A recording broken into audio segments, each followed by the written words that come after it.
Salut les amis, j'espère que vous allez bien et que vous avez passé de bonnes vacances.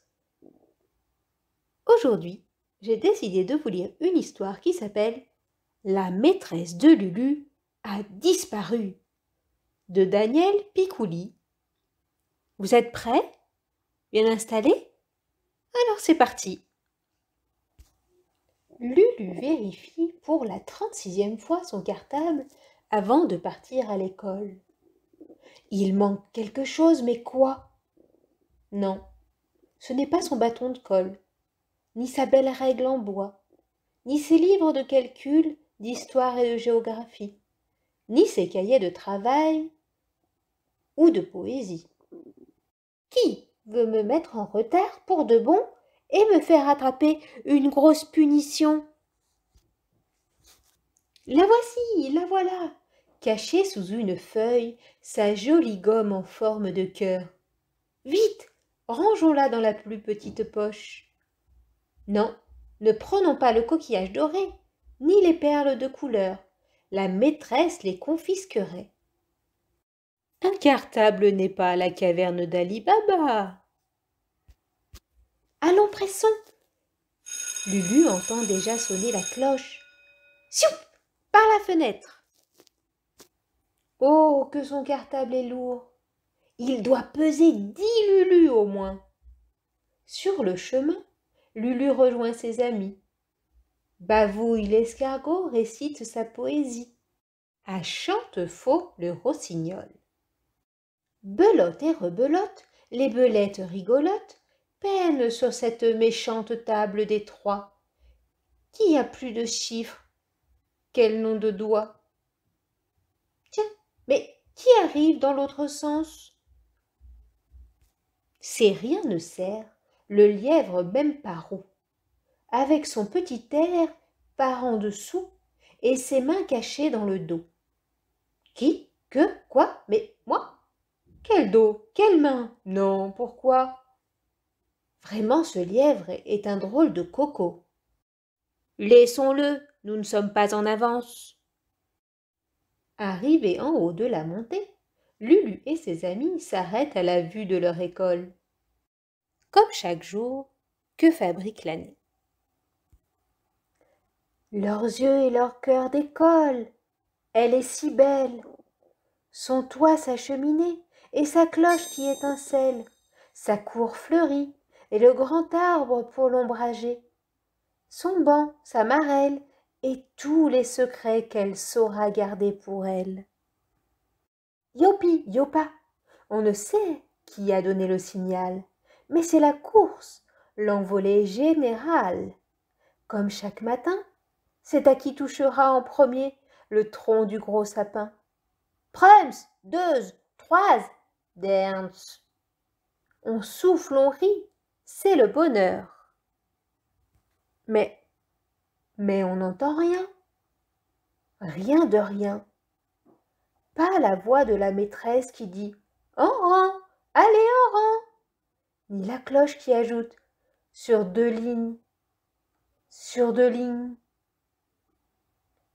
On a beau chercher dans la classe de Lulu, sous le bureau, derrière la carte de géographie, pas de doute, la maîtresse a disparu. Elle est peut-être fâchée. Elle est peut-être cachée. On décide de la chercher. Non, de la trouver. Clouseau le corbeau s'est déjà envolé. Beauzieux la taupe se met à creuser.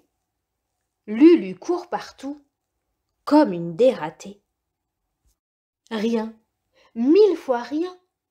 Pas un coin de la forêt qui n'ait été visité, fouillé, ratissé, retourné, peigné, en vain. 2 fois 20. Tout à coup, un bruit retentit. La cloche! C'est la cloche! La maîtresse est revenue!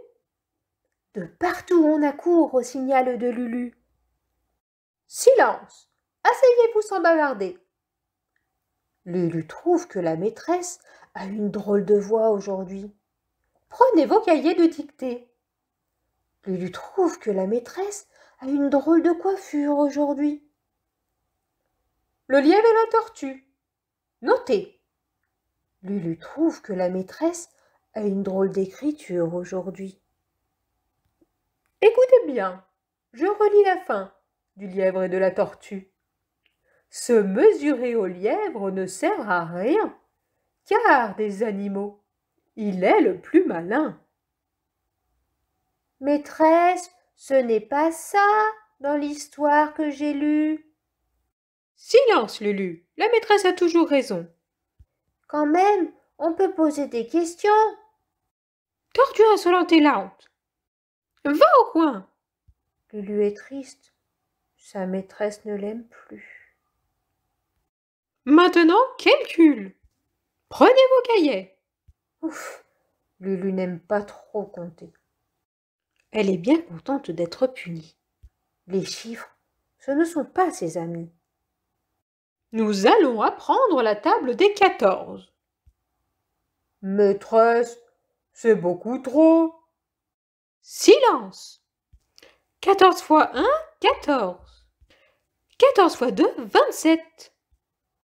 Maîtresse, c'est faux. Silence, Lulu. 14 fois 3, 42. Cette fois, c'en est trop pour ses amis et Lulu. Dans la classe, c'est le gros chahut. La maîtresse en colère frappe sur le bureau. Lulu n'a jamais rien vu de pareil. Comme la maîtresse a de grandes oreilles, Lulu est très étonnée. Comme la maîtresse a de grands pieds, la maîtresse énervée perd blouse et lunettes.